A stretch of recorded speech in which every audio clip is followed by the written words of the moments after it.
They had everything except time to hear the truth. The walls of Nineveh rose like stone arms defying the heavens. Within them lived a people confident in their strength, their wealth, and their own illusion of eternity. Merchants sang of their victories, generals paraded their conquests, and priests in temples bathed in gold chanted hymns to gods who never answered. But while the city celebrated its glory, the sky remained silent. How long can a nation mock justice before judgment arrives? Why did the greatest city of its time ignore its final chance for repentance? And what lay behind the most overlooked prophecy in all of biblical history? Today, we will unveil the biblical mystery behind the fall of Nineveh and why this ancient story still echoes as a warning to our generation. The people of Nineveh had forgotten their past. Decades earlier, another prophet, Jonah, had walked those same streets. His message of destruction had been heard, and for a brief moment, the people humbled themselves before God. Mercy was extended, but now everything had changed. Nineveh thrived in corruption. The streets that once echoed with cries of repentance were now filled with arrogance and violence. And then came Nahum, little known, no royal lineage, no fame among the prophets of Israel, just an ordinary man with a message impossible to ignore. His name meant comforter, but his words brought no comfort. They carried the weight of God's judgment from a distance, while Nineveh continued its fast-paced rhythm of trade, power, and feasts.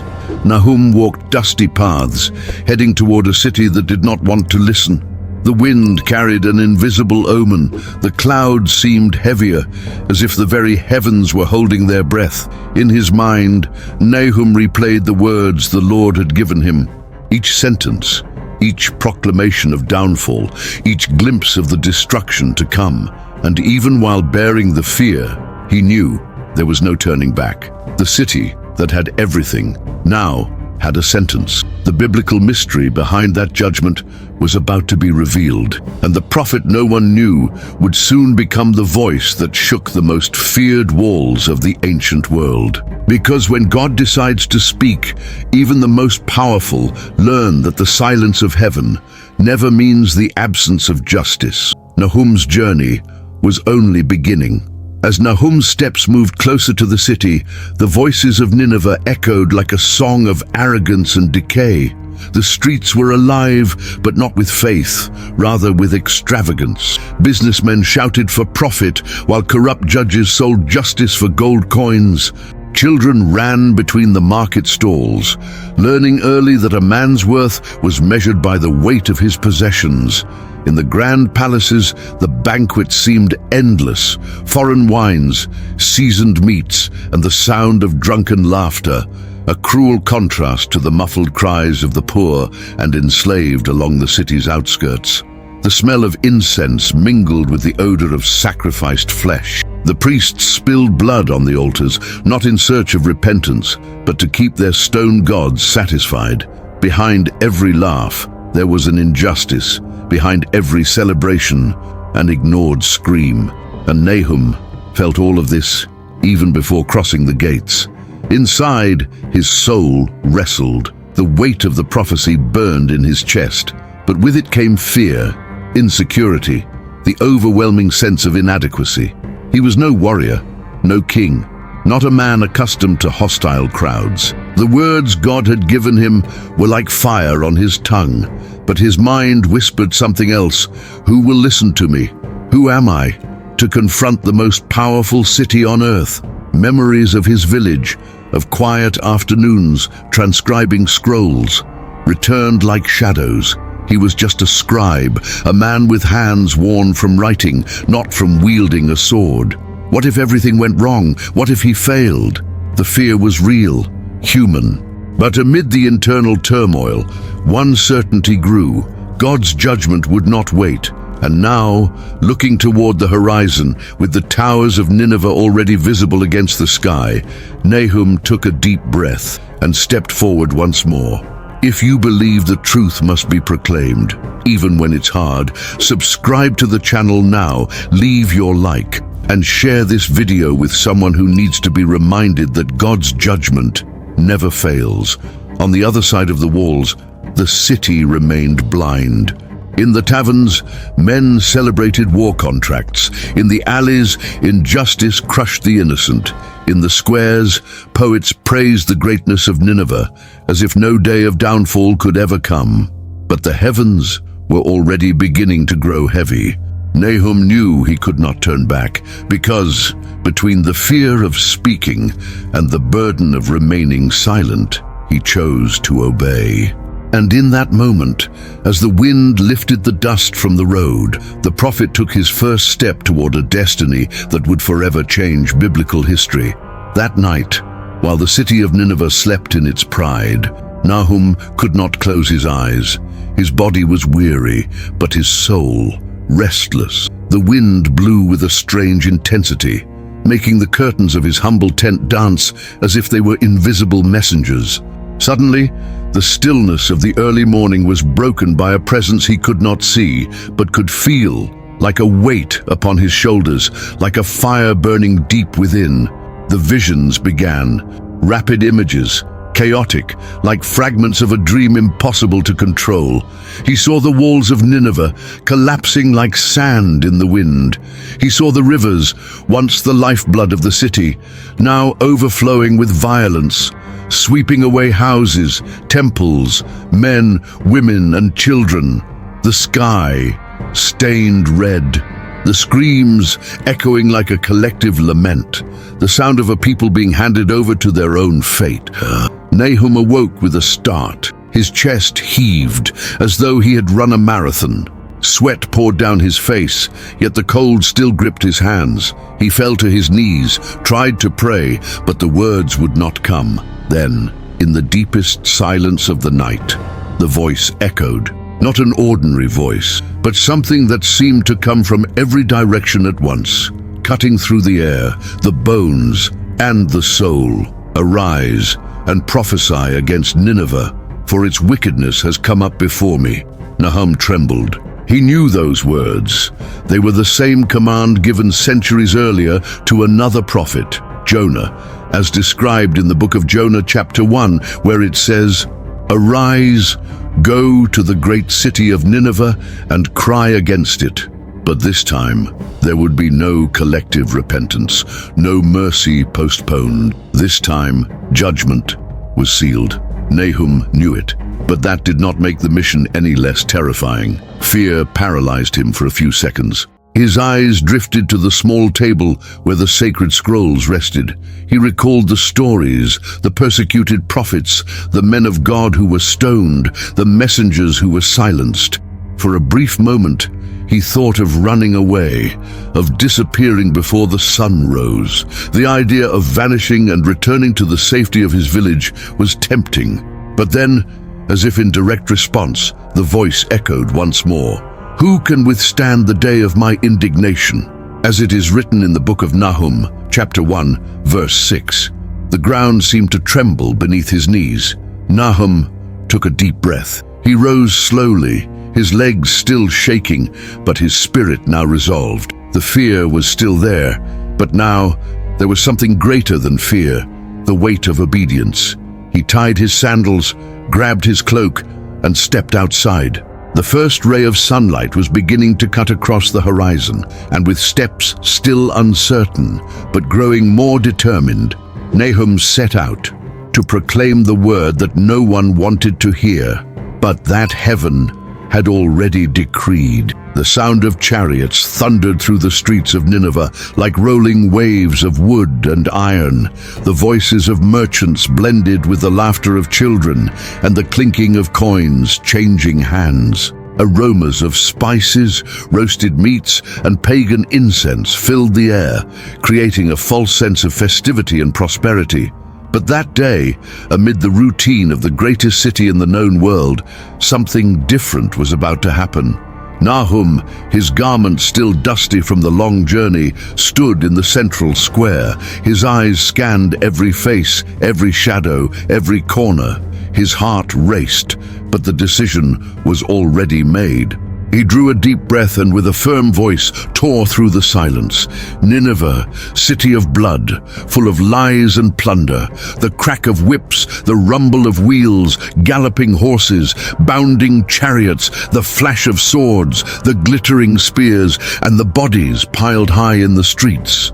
The words sliced through the air like an invisible blade. For a brief moment, the square froze. Vendors stopped announcing their goods. Passers-by halted mid-conversation. Even the soldiers, used to ignoring street preachers, turned to look. One of them was Adram, an ordinary guard, but with eyes that in that moment opened to something he himself could not understand. The people began to react. Some burst out laughing, others hurled insults. A woman threw a piece of stale bread at him. Young men mocked, "Another prophet of doom. How many have come with these same words?" A drunken man shouted, "What kind of God sends messengers this week?"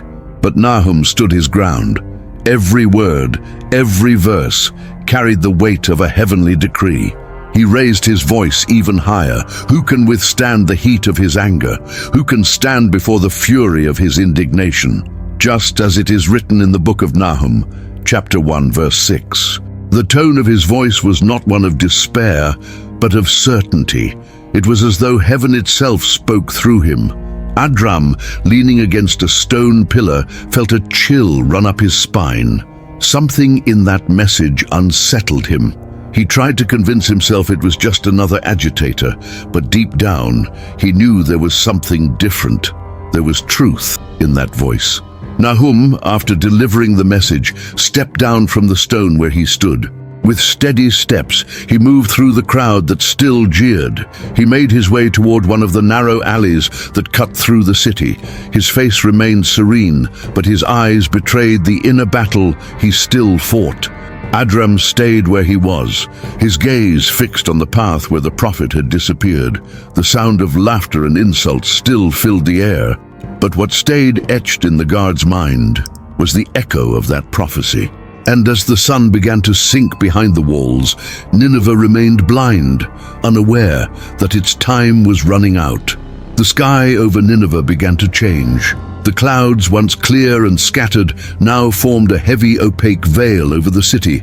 The wind, once warm and dry, carried a strange scent, a mixture of iron and wet earth, even though no rain had fallen.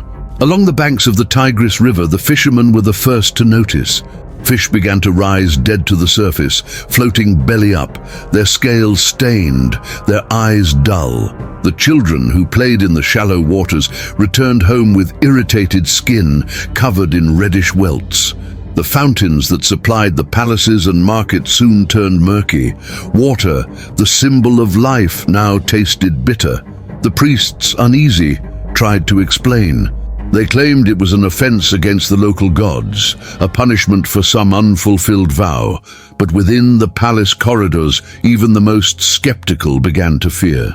Inside the royal chamber, the king paced back and forth. Sweat ran down his forehead, despite the cold air flowing in through the windows. With clenched fists, he shouted orders, "Summon the priests, gather the magicians, bring the diviners. I want answers, and I want them now." His voice echoed through the stone columns, but no one dared to answer with honesty.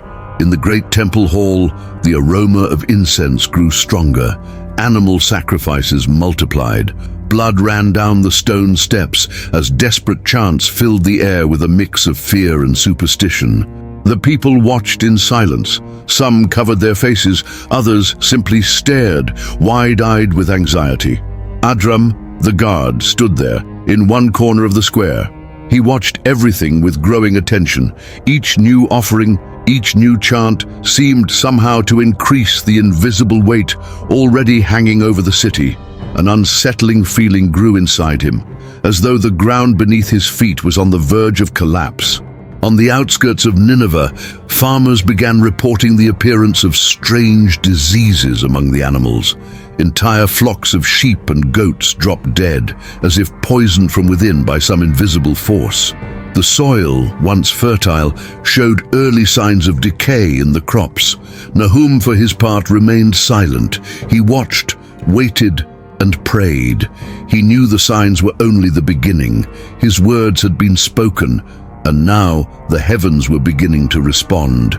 In a corner of the city, an old man, his eyes filled with tears, murmured softly to himself, almost as if confessing a long-buried secret. It's happening, just as it was written. God's judgment is beginning. With each new dawn, fear spread, like a shadow no one could ignore, but everyone still pretended not to see. Night fell over Nineveh, but something was different. The wind, always present in that region, had stopped completely.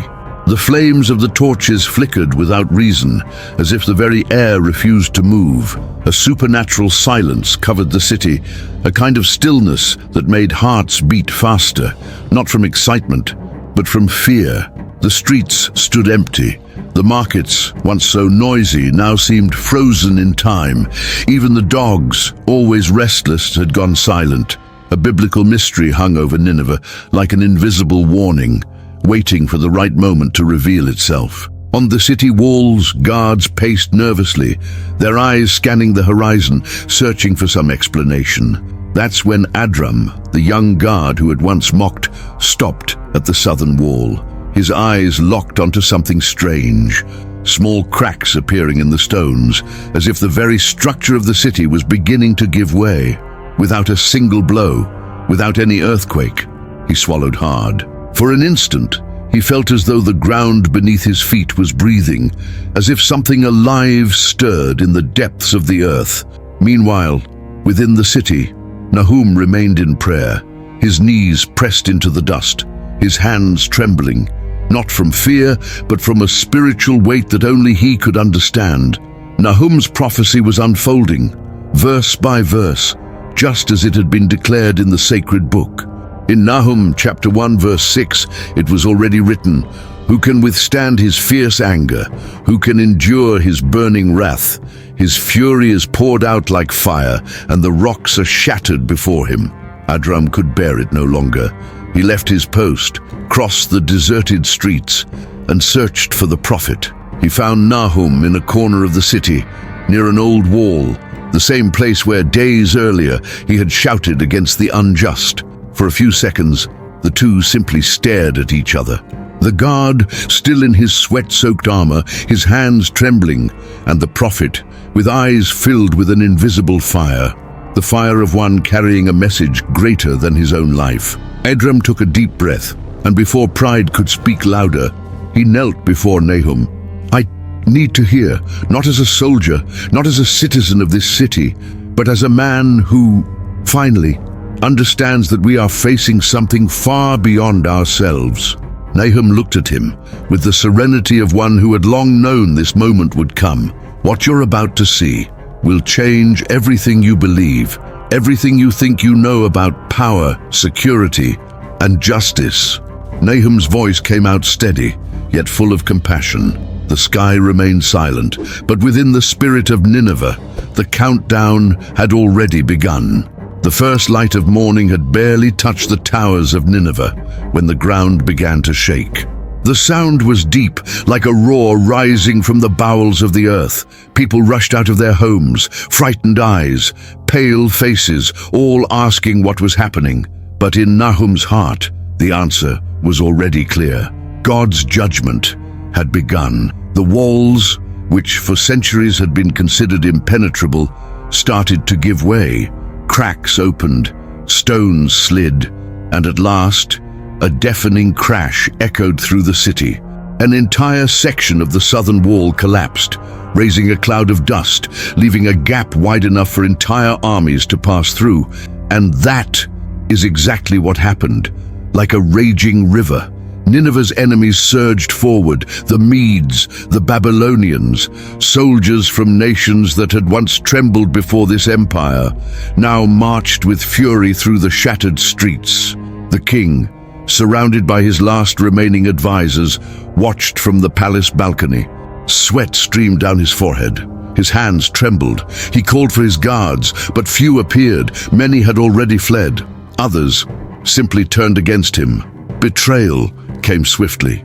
Two of his most loyal captains, the very men who had vowed for years to die for him, entered the royal chamber armed, their eyes, once submissive, now cold. calculating. "Your Majesty," one of them said with disdain. "No more." Before the king could react, he was disarmed, thrown to the ground, and left to his fate as his men joined the crowd already looting the palace. Outside, chaos reigned.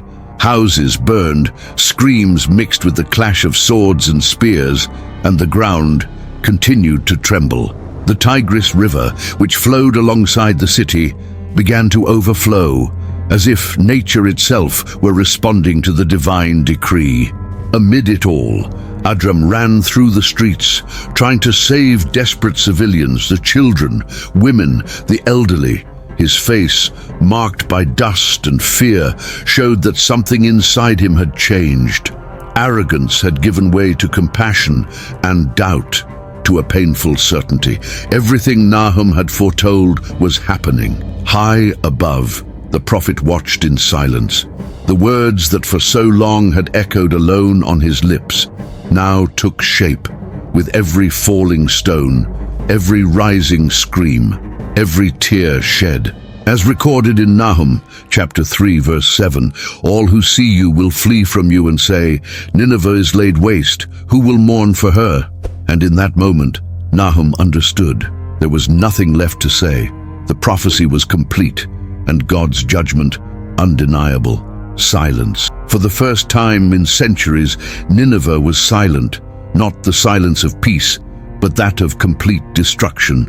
The wind lifted dust over the ruins, where once stood palaces and markets. The smell of ashes and of a story that had come to an end lingered in the air. Nahum walked among the wreckage. Each step was a reminder that God's judgment was not just a distant idea, but a reality that unfolds when mankind crosses every limit. From atop a stone, he looked out over the horizon. The Tigris River, now muddy and sluggish, reflected the overcast sky. There were no screams, no celebrations, only the echo of a prophecy that everyone had ignored. Adram, his face covered in dust and tears, approached. His eyes, once filled with arrogance, now stood empty, heavy with a pain that words could not reach. He looked at Nahum, took a deep breath, and said in a low voice, "I heard your words, but I was too late." Nahum placed a hand on his shoulder. His gaze carried no condemnation, only the sorrow of one who knew he had done everything he could, and still no one chose to listen. And as both of them stood there amid the ruins, one thought grew, a question that crosses the centuries, reaching even today. How many times will God need to speak before mankind decides to listen? The Book of Nahum, though brief, remains today as a frozen cry within the pages of biblical history, a warning, a testimony that the time of mercy is not endless, and that when God's judgment comes, it is unstoppable. As written in Nahum, chapter 1, verse 3, "The Lord is slow to anger, but great in power, and will not at all acquit the wicked." This is the heart of this biblical mystery, one many still choose to ignore. As the smoke began to clear, Nahum turned, walking slowly away from the ruins. There was no glory in his victory, only the weight of having been faithful, even when no one believed. And now, thousands of years later, the story of Nineveh continues to echo as a warning for us. How many times do we choose to close our eyes to the warnings God sends? How many voices crying out for repentance do we ignore each day? This is not just an ancient account. It is an open wound in human history, a living reminder that no city, no empire, no life can defy the justice of God and walk away unharmed.